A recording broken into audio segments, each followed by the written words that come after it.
Hello, and thank you for tuning in to episode number 1 of In the Green Room with Aidan Keene. Today I sit down with Mr. Ron McNeil, founder of the Fab Four, the ultimate tribute to the Beatles.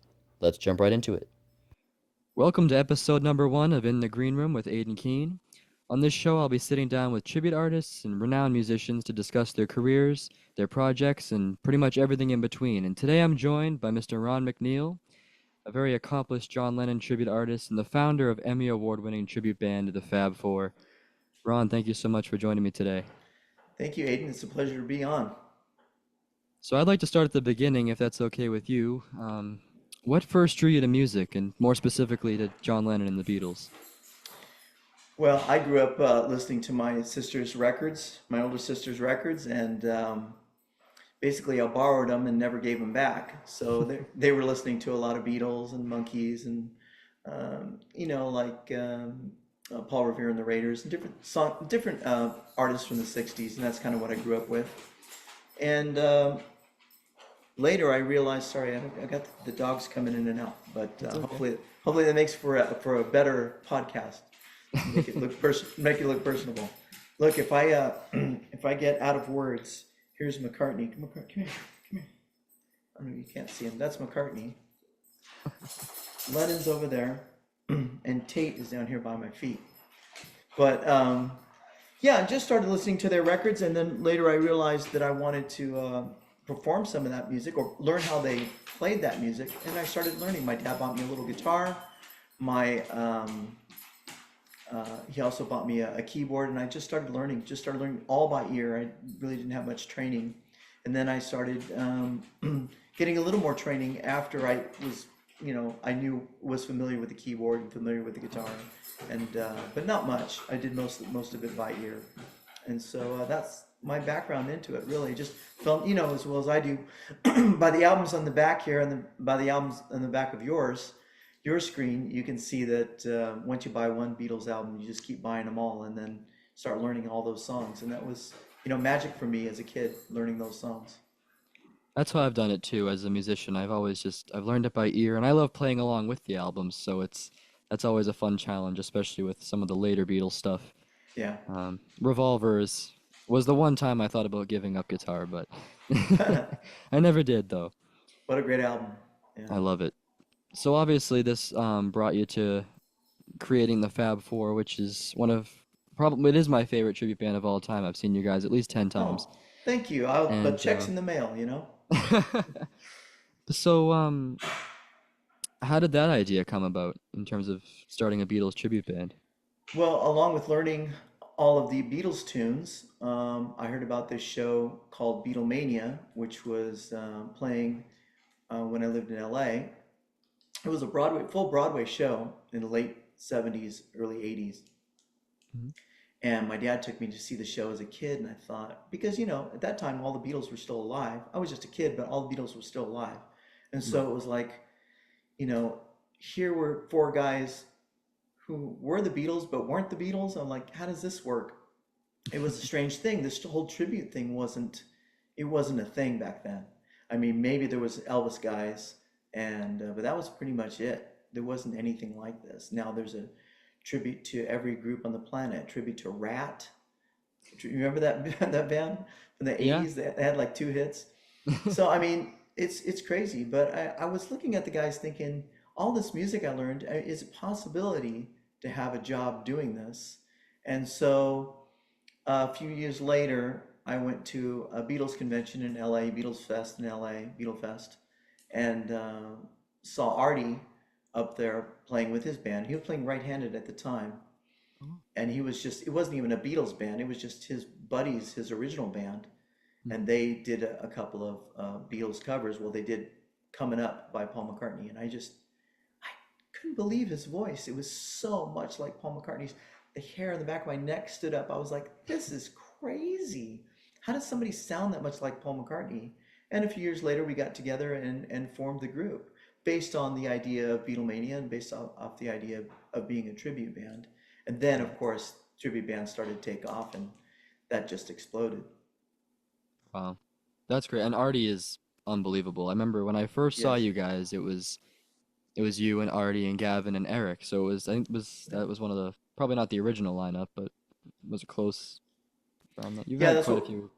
we call that our PBS lineup. But yeah, that was our original lineup was with Rollo and Mike. Rollo as Ringo and Mike as Mhm. George. And then yeah, our PBS lineup would be Gavin and Eric. But we, as you can tell, we have a lot of talented guys in the group, and a lot of guys that come in and bring different things to the table, which is great too.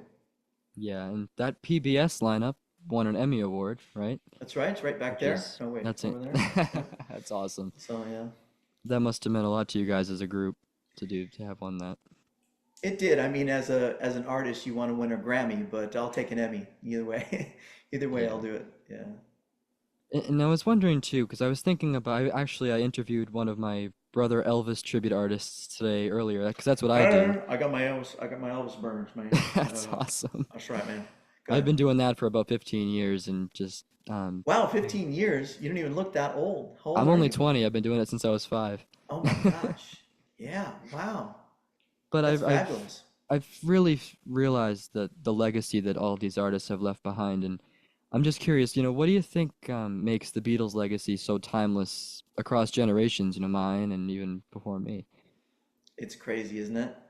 It really is. Um, I think it's just the quality of the music, and I also think that uh, the Beatles' themes, like what they're singing about, love and relationships and peace, is themes that still resonate today, and I think people are into that, obviously. And the music is just so dang good. And Mm, they were at a time when music was exploding, especially popular music was, started in the 50s with Elvis and that kind of stuff, and it was like three chord rock and roll, rockabilly style songs. And then I think the Beatles took it to a different level by introducing different chord changes, different melodies, different harmonies, and then of course different instruments, different styles, and different things. But they always kept that sort of pop sensibility where you get a song like Eleanor Rigby just out of nowhere. Um, it could be a great pop song, but it didn't really have any guitars or bass or drums or anything like that. And I think when they were experimenting was a time when music itself was exploding. Simon and Garfunkel and just songwriters were starting to become more popular and more interesting. That the song crafting was a good thing. Like you said about Revolver, it mhm. really started to come into view where the Beatles were pushing the limits, I think, a little bit, and I think that's why one of the reasons why they're so popular. And I don't think they really had too many controversial things happen to them, and I think that they were a tight group, and I think obviously their charm. Yeah. There's so many different things. The Beatles influenced so many different things. How hairstyles and the way you dress, the way you talk to each other. Um, so it was really an explosion in the '60s, and the Beatles were leading that really. Yeah, and I've noticed that too. I mean, I've talked to some guys that I've been lucky enough to meet from 60s bands, and almost all of them have said that they tried to be the Beatles at that time.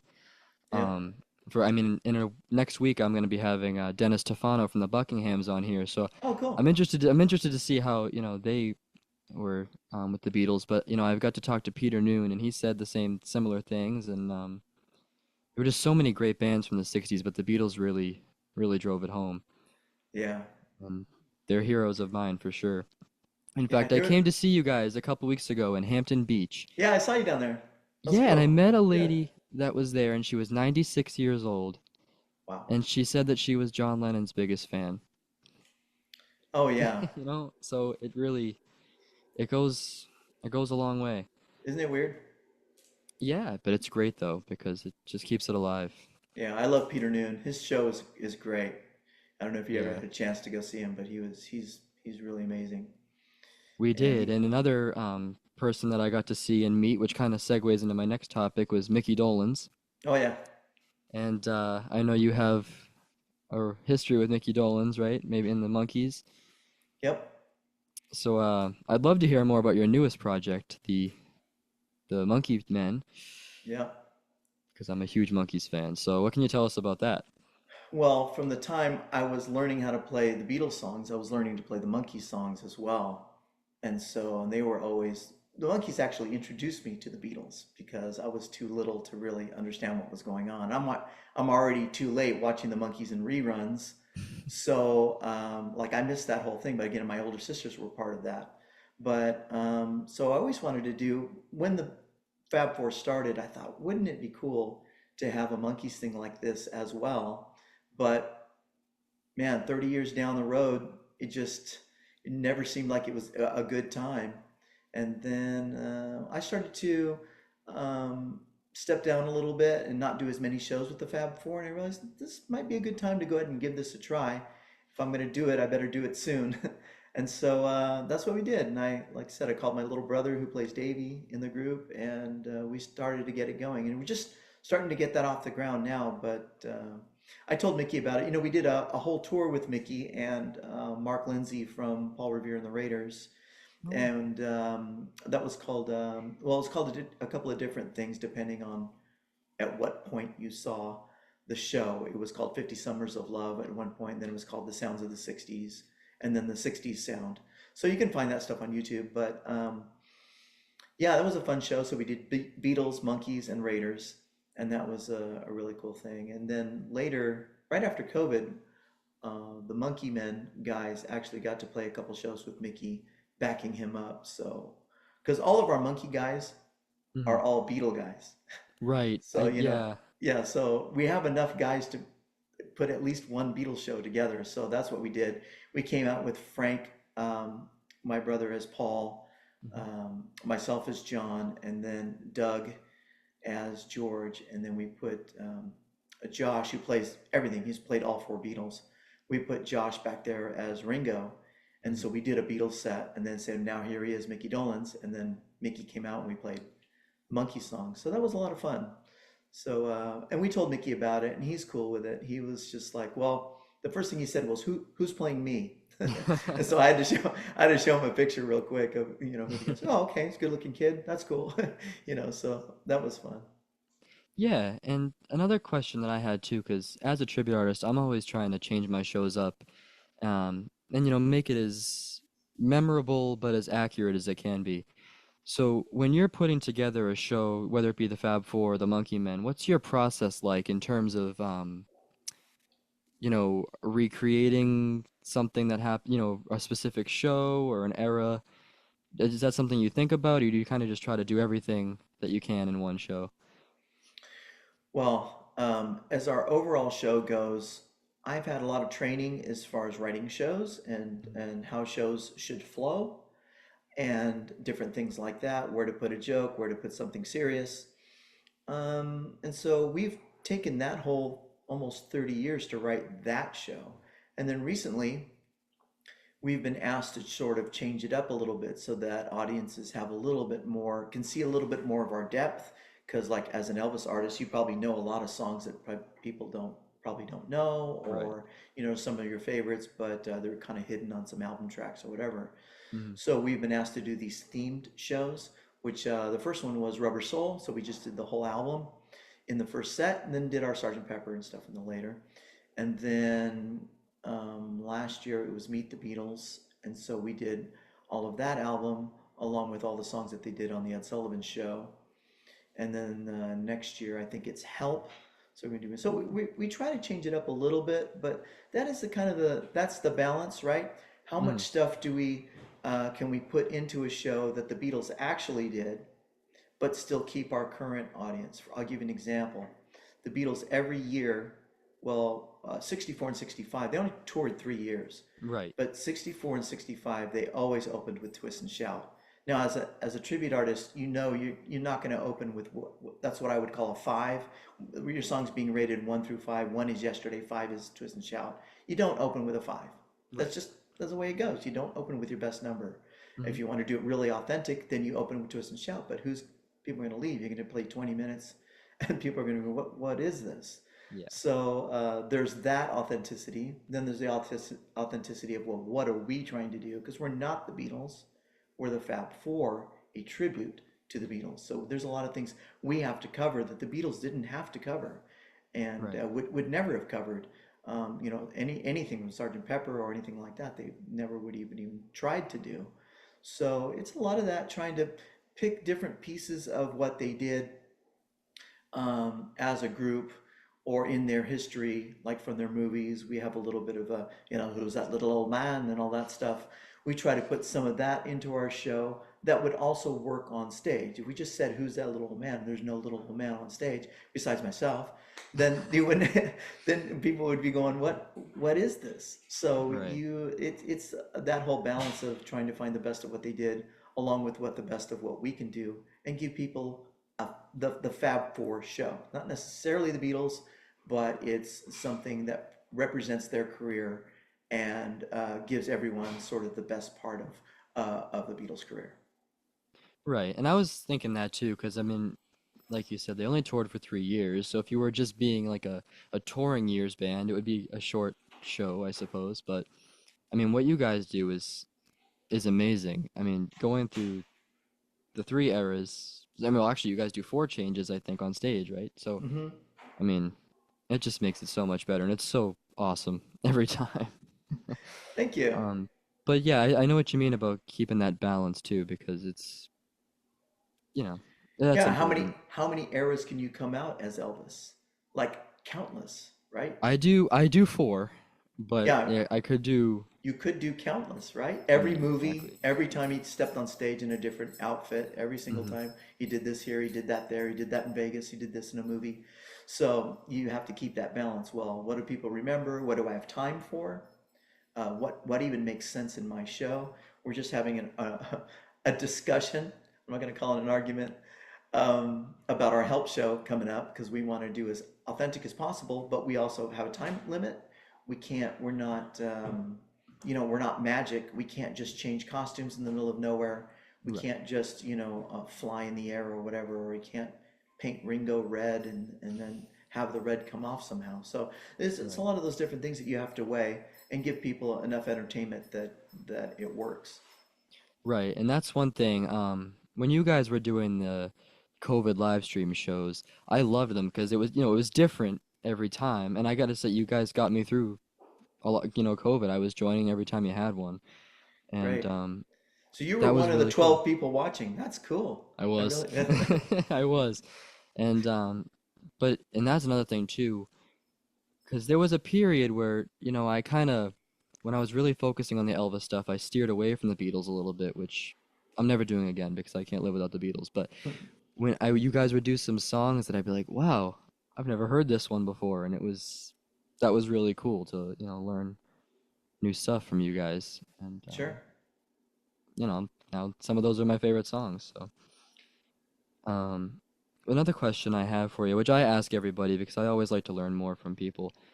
What advice would you give to any younger performers getting into this business? Either tribute band or maybe original artists. Don't do it. It's not. It's not worth it. Don't do it.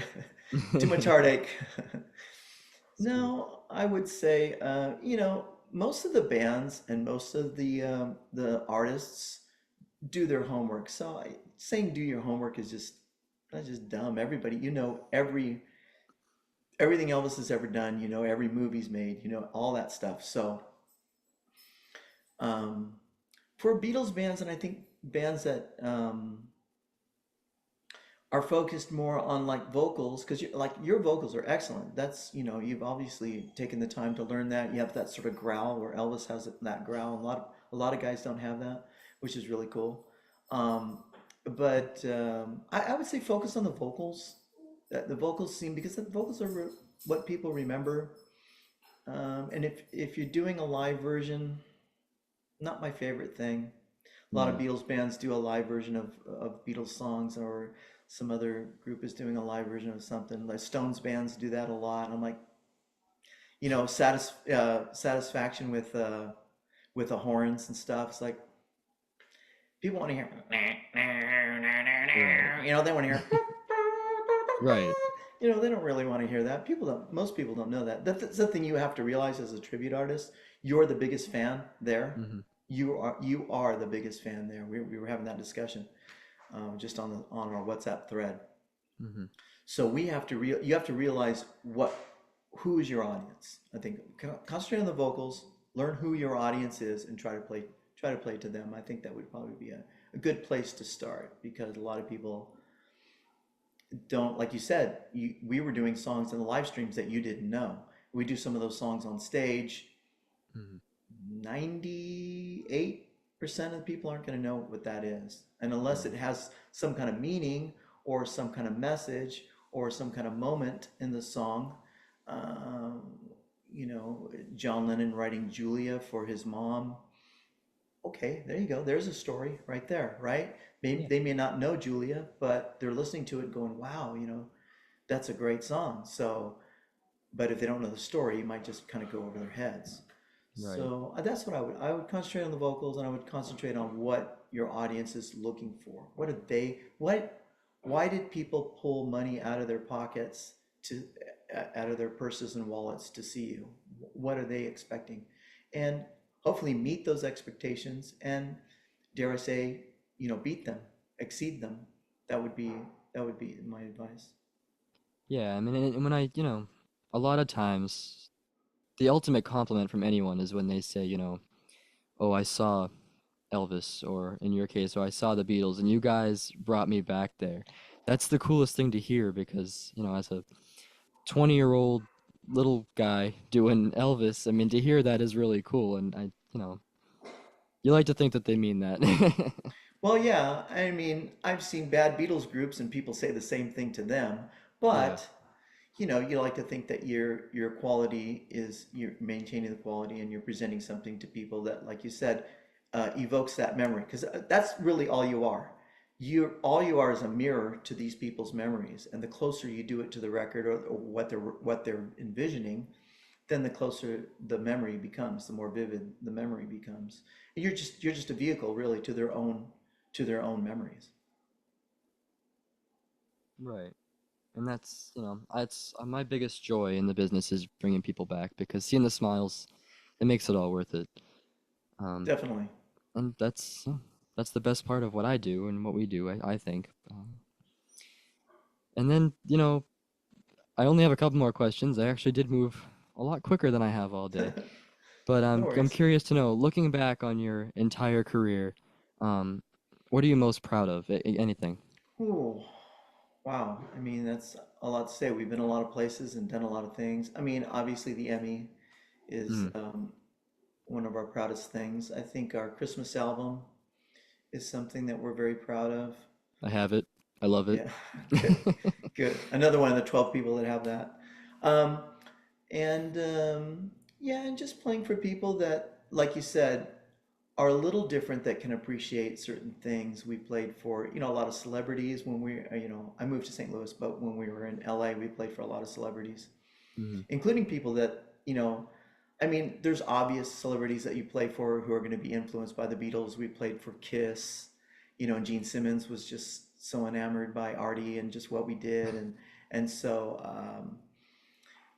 those people are, when you hear that from people like that in the business, then of course you're excited to hear that. But we heard stuff from like Tom Hanks, Oh who was wow. who was a little kid watching the thing, thinking, I want to be in show business somehow. It wasn't everyone pretends that they want to be a Beatle, whether they grab a broom or a tennis racket or whatever, and singing and trying to do that.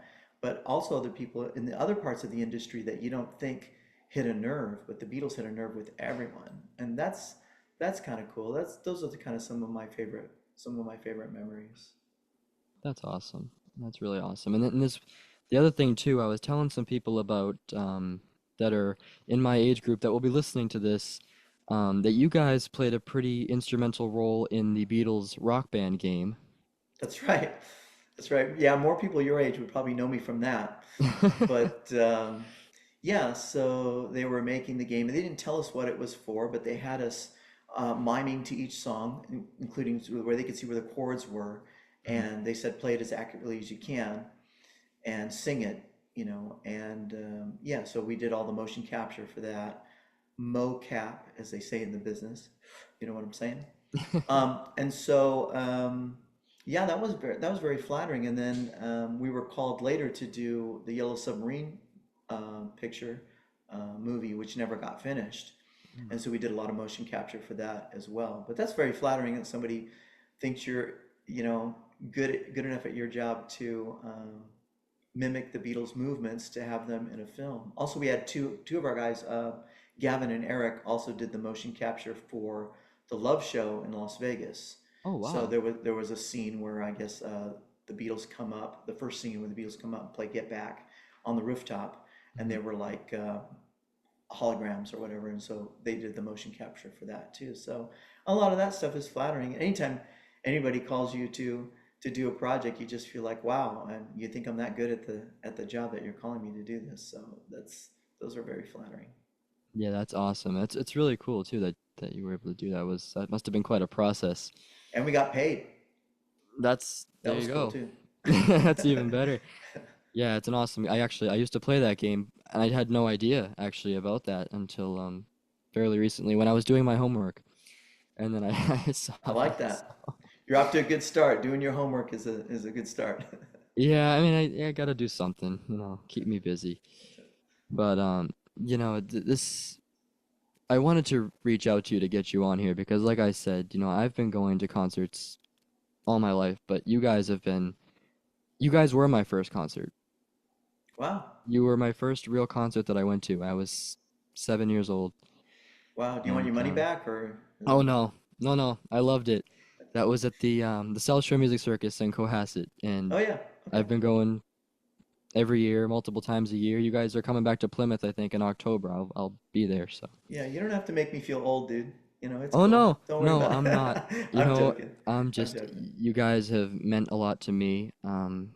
Playing this music, and I have a lot of great memories coming to see you guys. So thank you for that. Um, Oh, you're welcome. Thank you for enjoying it with us. We had um, a lady who would bring basically her infant to our shows at Disneyland, and now that kid is working for us. So, wow. you know, so how long it carries on. I hope it carries on a long time because I'm not tired of it yet. So. No, it's gonna take a long time to get tired of it. But most of the stuff you get tired of is not the music itself or performing, it's the stuff around it. Someone Right. tries to steal your act, or someone tries to steal your money, or someone tries to whatever. Uh, those arguments with people and those kinds of different things. Those are the things that get you down. But the actual music itself, your connection with the music and your connection with people, that'll always be there, and that's always a great thing. That's what keeps the people coming out too. That's right. It's phenomenal. So I think that's all I have for questions. But for people that are listening, where can people find out more about your upcoming shows and projects and Fab Four and the Monkey Men? Well, generally, we send people to thefab4.com. That's our sort of hub, and it Mhm. has all our links there. Some of the other media is under Fab4 Band hashtag, Fab4 Band or whatever. That'll get you to our Facebook and to our Instagram and all those other things, which I don't deal with. But that'll get you there, show you our schedule and where we're playing and how you can contact us and different things like that. And with the Monkees, it's monkeymen.com without the. Okay. The is in Fab Four, but the is not in the Monkey Men. So monkeymen.com, and we're starting to get that Monkees thing going. I'm excited about it. Just having some trouble getting bookings because it's no secret that our agent is Micky Dolenz's agent, so he can't really book us. So Oh it's like, wow. yeah, we can't like play the same places, which is fine. That's cool. But so we're hoping to open up some new markets with the Monkey thing. So yeah, Yeah, I really hope to see that because I've always been a big Monkees fan, and I would love to yeah. hear that music live again. So. I was so excited to get the guys that I got, number one, and secondly, that they do such a great job in both their playing and singing and acting skills and everything. To me, I'm really proud of that show. Of course, it's something I've done recently. Everybody likes what they've done recently, but I'm really proud of the guys and I'm really proud of the show. And I think it connects with people who love the Monkees. I hope that everybody comes out who is a Monkees fan can come out and see that because there really isn't anything like it, and there really hasn't been anything like it. Yeah. Where the Fab Four, we're a Beatles band. Okay, we're the best Beatles band, but um, you know, but there's stuff like that. But there really Right. isn't stuff like the Monkees show. So I hope people come out and see it. I have noticed that, and that's something that surprised me that it never really caught on as a tribute act, but Well, I don't think it's necessarily about people not liking it because obviously right. everyone loves the Monkees, or almost everyone loves the Monkees. But for me, I found that it was difficult because Micky has such a high voice. Mm, So that's the first thing. You have to find a guy who really can really sing high. And then he has to be able to play drums like all the session drummers that played on the Monkees records. Because Micky played on one album. That right. was pretty much it. So getting that combination was the hardest part. And then even the guys surrounding him, our Peter Tork is all the guys in the band play multiple instruments, so they can switch around and do different things. Peter played bass, he played guitar, he played keyboards, and had a particular voice and a particular look. Davey, same difference, and same thing with Nesmith. Pretty much stayed on guitar, but still, that's a lot of guitar playing from people who what that wasn't Mike Nesmith. Right. Like the guitar solo for Valerie and Last Train to Clarksville, and some of the other solos are some pretty involved, intricate music. People don't think of the Monkees as being very, very intricate, but it's some hard stuff to play. So I think that's probably why people you don't see that many Monkees tributes, is because it's not easy. But I'm Right. really I'm really happy with the product. That's awesome. And I have seen the videos too, and you've got one heck of a cast. It's Yeah, really it's incredible. I appreciate that. Of course. Well, I appreciate you coming on here today. This has meant a Thanks. lot to me. Someone that I've looked up to for a long time, and it's really special to be able to talk to you about all this stuff because it's all really cool. Yeah, it's a cool world. You get into it, meet some nice people, and hear some interesting stories, and make people happy. That's what we do, right? Absolutely. That's what I work to do. Yeah. It's the most important part. Right. Well, like I said, it's been an absolute honor, and I hope that everyone listening here takes the time to check you guys out. I'm gonna link both of the socials in the end of this video, and I guarantee that a lot of my people will become your people. Good. I like it. I like it. There's a good crossover there between Elvis and the Beatles. I love it. There you go, yeah. Concert that never was. There you go. Ron, thank you so much. It's been great learning more about you and your projects, and thank you for sharing your time. No problem. Thanks for having me.